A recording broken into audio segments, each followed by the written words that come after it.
All right, everybody, I am back. We are going to continue working on my supercharger. In the last video, you saw that we had done my intercooler, charge cooler, whatever you call it, and my power steering relocation. So now what we're going to do, the next step of customization is you have to do some trimming of the plastic. So it's this plastic piece right here, and there's another one on the other side. So I've already got, my inner fenders are removed. I've got new ones. They were trashed. Already got those out of the way. So I'm going to go ahead. What I'm going to do is I'm going to take the two pipes on each side that you have to trim for. You see I've already got that one fitted. It's just a coupler, and then two pipes. And what I'm going to do is I'm going to go ahead, attach them to the intercooler. As you can see, it's one to hit right here. So what I'm going to do is just take it, put it on like such. Make sure you get the right size coupler because there are a couple different sizes in the kit. Take it and just kind of roll it onto it. Like such. Come on. There we go. Okay, I don't have the clamps on yet because this is just temporary. Once I get everything trimmed and everything tight, I'll put the clamps on. You can see I'm already hitting, so I'm going to have to do some trimming. So what I'm going to do is just get some tin snips or a cutoff wheel or something and just start trimming this out. Take like a square out, see if it fits. Take a square out, see if it fits. And then once it fits on this side, we'll go to the passenger side and do the same thing.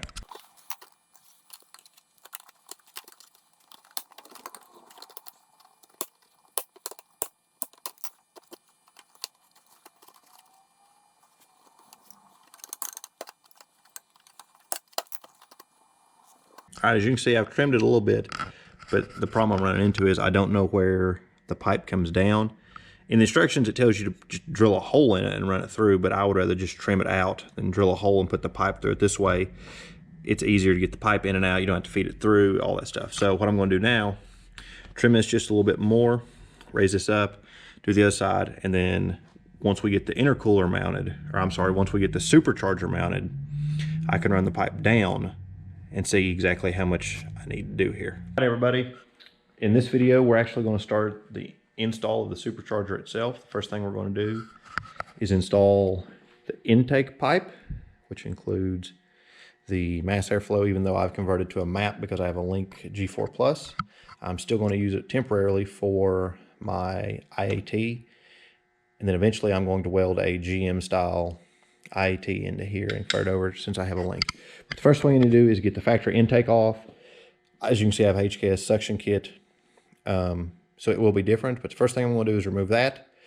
You'll need to unplug your MAF, and then we will fit this piece to the MAF housing with these 4 bolts, which will just be temporary. Once I get the IAT sensor, the GM style, welded in, I'm going to cut this flange off and just get a straight piece of pipe made like this to just go to there to make it straight, and I'll do away with all this. So let's remove the intake. First thing, remove the intake. All right, as you can see, my aftermarket intake, your factory intake, whatever you're using, is off. The hardest part to me, anytime you deal with the intake, is this little breather hose from underneath. This is actually a replacement one I got from Nissan. Mine had split, so we replaced this while we were in here. And I dropped the hose clamp off of it somewhere and it did not come out. So I'm going to have to replace that or try and find it. But next step will be install the new piping. All right, everybody, found a hose clamp. Shook the car a little bit and it came out. First thing you want to do is this little, basically like a 45-ish.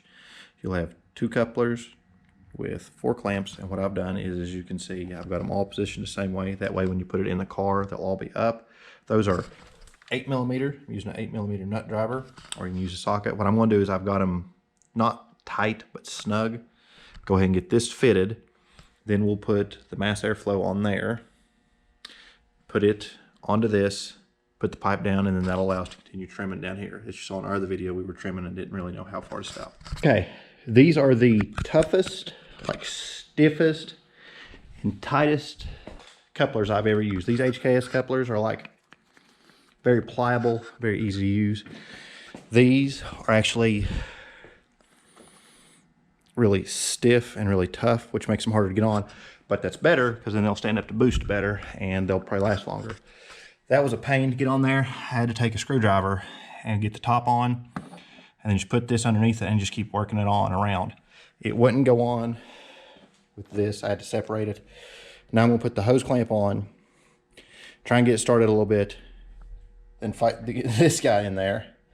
I used a little bit of some liquid wrench I had on the inside, just a little bead, helped it go on a little bit. But this, make sure you're not like stabbing at it. I just kind of slid it in and did like this as I worked around. Made it a lot easier. Start on the, get the top on, and then start with the bottom. As you're going, as you make a little bit, pushing on, go a little bit, pushing on, and then it'll just go on. But man, you're going to fight it. That's attached. This is actually a different hose clamp than what they give you from factory because the other one would not fit. Once I got it in there, I should have put it up here first and then put the hose on. But I messed up and I didn't want to pop taking it off, so I put a different one on here. Just remember, when you're putting these together, put the clamps on first because they will be a pain to get on there. I've got this tightened down. This showed up in there as far as it'll go. Already got my hose clamp here. One thing, remember when you're doing these hose clamps, is these have a rolled lip on them, as you can see. So make sure you get the hose clamp on the inside, outside, whatever you want to call it, out on this part, because you don't want to clamp up here because it won't seal as well. You want to clamp it here. Put your clamp right up against that. So now that we've got that done, we're going to take my mass airflow off of here, put it onto here, attach it to that. All right, guys, there's the mass airflow, intake air temperature sensor housing bolted to the bend. They tell you to make sure that the plug is facing the same way as the outlet, so that's down, okay? So they do give you new hardware here, 10mm bolts, but I just reuse the factory ones because I was taking it apart and I had them in my hand. So you can switch that if you want to. I just reuse these just because I had them in my hand. Now, one thing we're going to stop and do before we move on is there is a fitting that goes in this hose, because the factory hose would go in right here, but they have actually ran it down and ran it in right here in the back side of the filter. As you can see on the back side of the air filter that Vortech gives you, there's a little 90 right there. That little guy right there. That's where they're putting the breather back in at. So we're going to put this applied fitting in there, and then this hose, as you can see, it's all in there. And then we'll go from there. All right, here's that barb I was talking about they give you. Mine was in the box with the supercharger. I don't know why. It was rolled up in shipping paper, the poppable kind. It slides right in the factory one. One thing I did recommend, this is the hose clamp. I put it out here because if you put it over here, it will be underneath the intake this way, just in case you can loosen it before you put this on.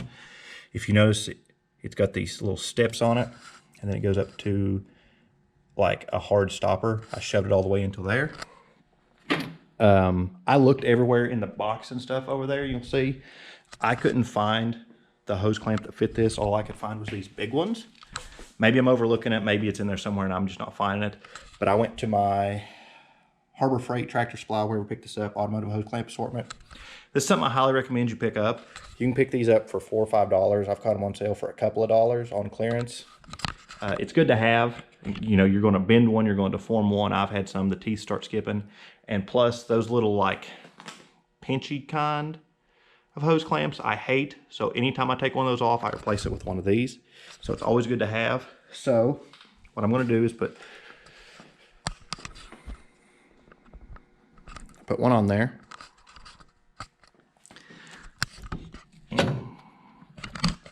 Put this up on there like such till it bottoms out. Ta-da. Then I will tighten down both these hose clamps. And what I'm going to do is I'm just going to tuck this hose down here to keep it out of the way till I'm ready to use it. And then that will let me put my other intake on. All right, everybody. We have, these are snug down, these are snug down, this is fit. In order to make the mass airflow wire and intake air temperature plug fit, I had to undo this bracket right here on the front. Vortech tells you to undo both of them to make it fit, but you can literally just undo this front one. Push this up just a little bit. I had to unhook this off of that too to make it fit. But as you can see, it plugged in. You could do that or extend the hoses. Like I said, eventually I'm going to do away with this whole piece and just have IAT right here, probably off to the side. So I'll have my own custom hose. You can see here, this is for my map sensor input. So that's put in. We've got our hose. Now we're going to do the hose that goes here. It says you have to bend this line out of the way, but we'll see how that goes when we get the next piece on. So this pipe's in, kind of. It's not perfectly lined up, and I got to clamp it down. I bend this hose out of the way, and I pulled this up out of the way. Hopefully that doesn't mess me up soon. I think I can bend it back down and run it back up into that 90 like this. But the issue I'm running into here is this is making this hose almost touch that pulley, as you can see. I don't know if you can see it or not, but this hose is almost touching that pulley. So what I think I'm gonna have to do is somehow bend this or something to make that hose, or just zip tie it around this one. Okay, so that's mounted. This is mounted.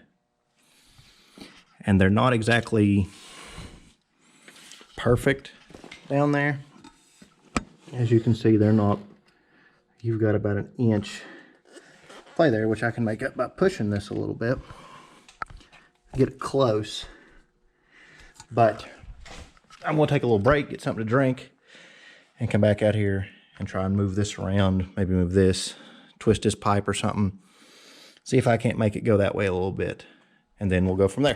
So my break to stop to get something to drink turned into a stop to get dinner break and come back, and I just stopped for the evening.